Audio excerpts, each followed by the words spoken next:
Welcome to the Following Films podcast. I'm your host, Chris Maynard. I'm sitting down with Matt Johnson and Jay Carroll to talk about Nirvana, the band, the show, the movie.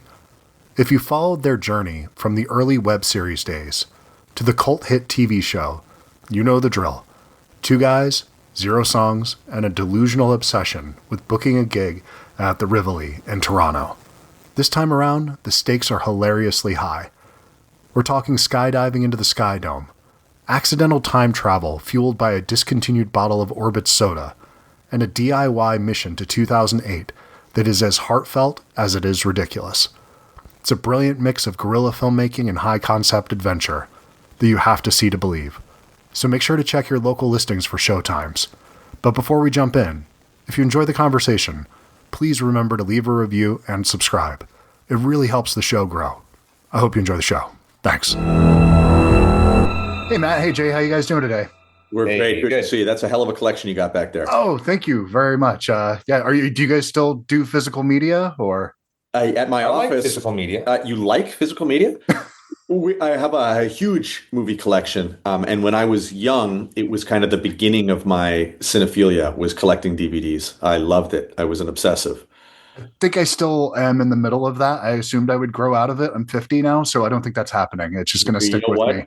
Yeah, I wouldn't drop it because, again, they're becoming more and more rare, these types of collections. And in fact, the DVD Blu-ray release for this movie, I think you will love, because my friends and I love physical media, and every movie I've made, we release a kind of like going for broke DVD package that just has like all kinds of things on it. So the Nirvana the band physical package will be packed. It'll be beautiful. Will it be similar to BlackBerry, where there was the sort of alternate cut of it where you could go into, it was much longer, or is there a different version of it entirely? There are no, because unlike BlackBerry, it's strange. Making Nirvana the band is a lot like building a puzzle where you carve the pieces yourself, but once you've defined the border, nothing else can really fit into it. Unlike a movie like BlackBerry, which has a script,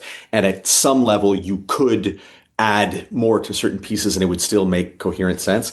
But like the BlackBerry DVD, this does have extensive behind the scenes documentaries about how it was shot, what we did, et cetera, et cetera. Look, even if there was nothing else on the Blu-ray, DVD, 4K, however this is coming out, I would still buy this because this is something that I would want to have on my shelf. It doesn't need to have a single supplemental feature other than the film itself. That's what really matters.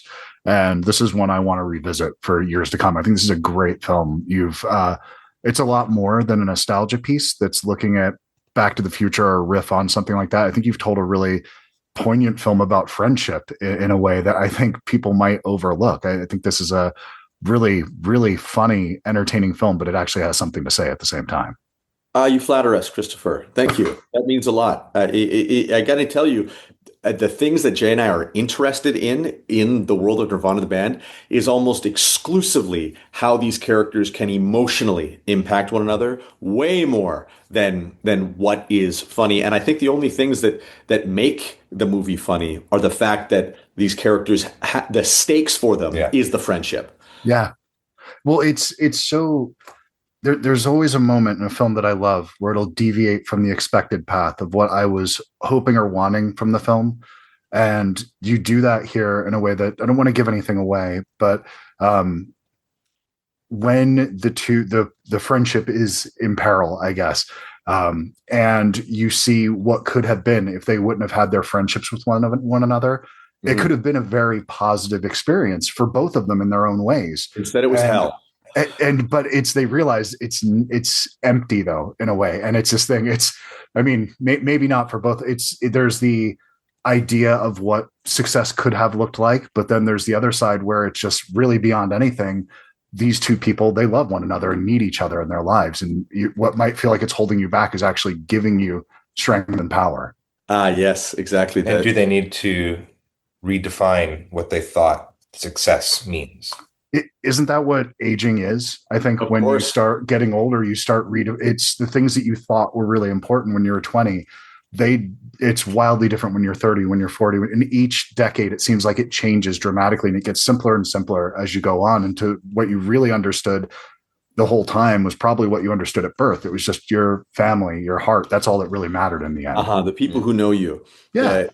And so the structure of this movie basically being like, oh, we'll give these two immature characters exactly what they want, but give them so much of it that it makes them sick, is something that Jay and I early on were like, oh yeah, that should be what the movie is about. And so all of these other things are downstream of that idea.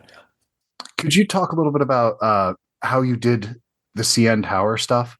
Because Sure. that made me very uncomfortable. It was palm sweating when I'm watching it, and the access to it. I don't know what you were doing, how you made it look so real, but it felt like you were actually up there looking down. It was very impressive. We were actually up there. That's why it feels so crazy. And the big secret to that entire sequence is that when security let us through with the parachutes and those wire cutters, we had planned to get rejected.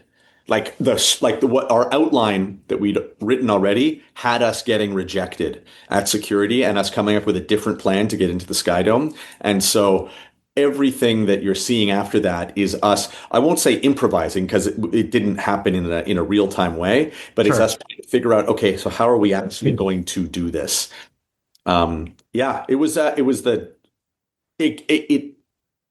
I think for both of us is maybe our proudest achievement of all the things that we've ever done in the show, because even to us it seems beyond explanation. There's a lot of different things at play with all the CN Tower work that we did, and there's a lot of things that our physical release is going to answer in a more elegant way than we can now. Sure.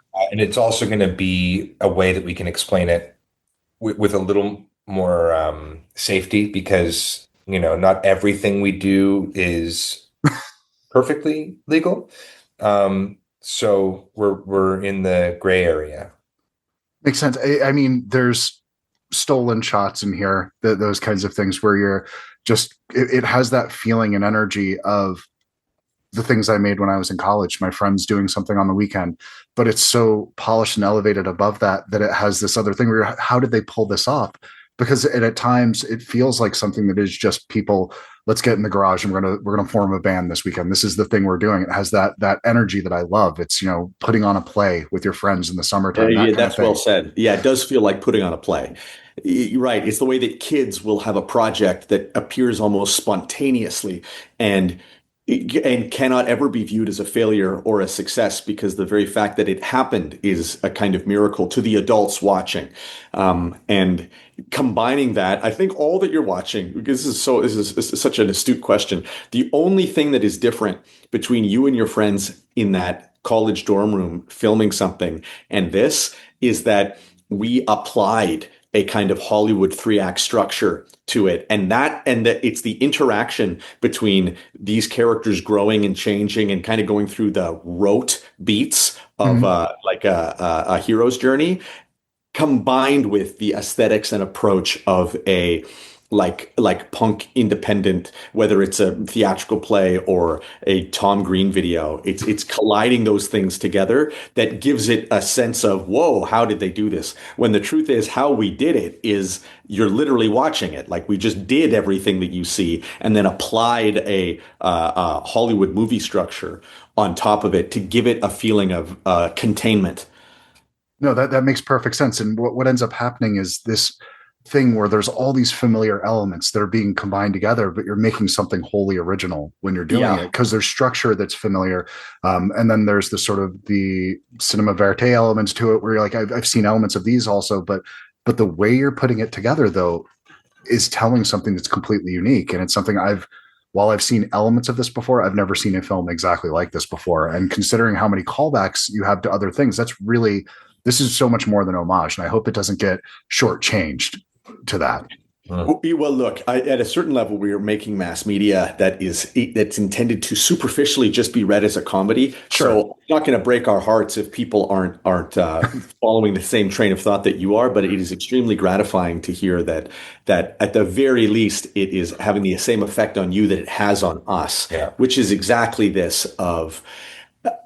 It is a film that at once provides the instructions on how to make it and dares people to be like, you can achieve this as well, in the same way that Matt and Jay, the characters, want to achieve something great. Like if like any young filmmaker watching this could be like, whoa, that's so easy. I could do that. But as you say, like this whatever it is that this chemical combination of 3-act structure storytelling and real world photography, it just hasn't been popularized. The closest is like the Borat movie, which sort of tried to create an arc around Pamela Anderson and him kidnapping her, but not really. I mean, it really was a kind of picaresque. We really forgave its shortcomings as a movie because it was a revolution. Where we have tried our very best. What has been this whole team's hugest challenge and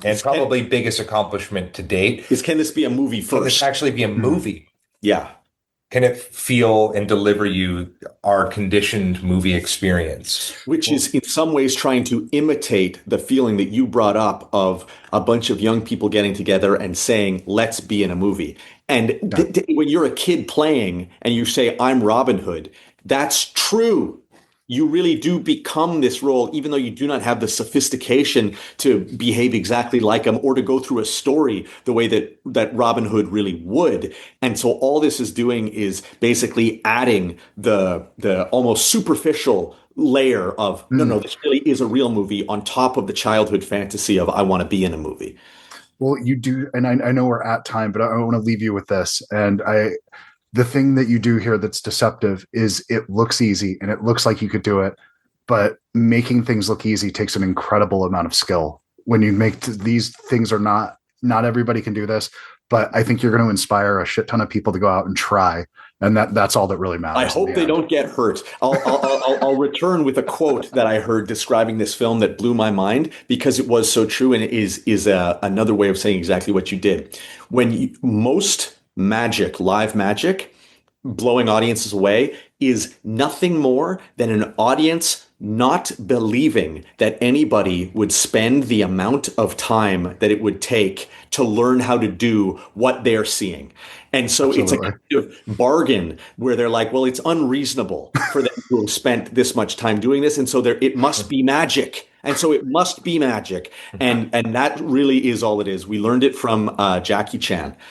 Like I'm serious. We watch this. You watch Jackie Chan interviews all the time. But the editors of this, Kurt Bob and Bobby Upchurch, and he said it best. He says, he's talking about himself. He says, everybody tells me, oh, Jackie, you're so good. Jackie, you're so good. And I say to them, no, Jackie's not good. The question is, do you have the time to do 300 takes of a single shot? And then anybody can be Jackie Chan. It's true. And that's the secret. That's a damn good point. And yeah, that it's, you make it look easy though. And that's an impressive feat. So well, thank you. Well done. So thank you, gentlemen. It was really a pleasure to meet you and congratulations on this one.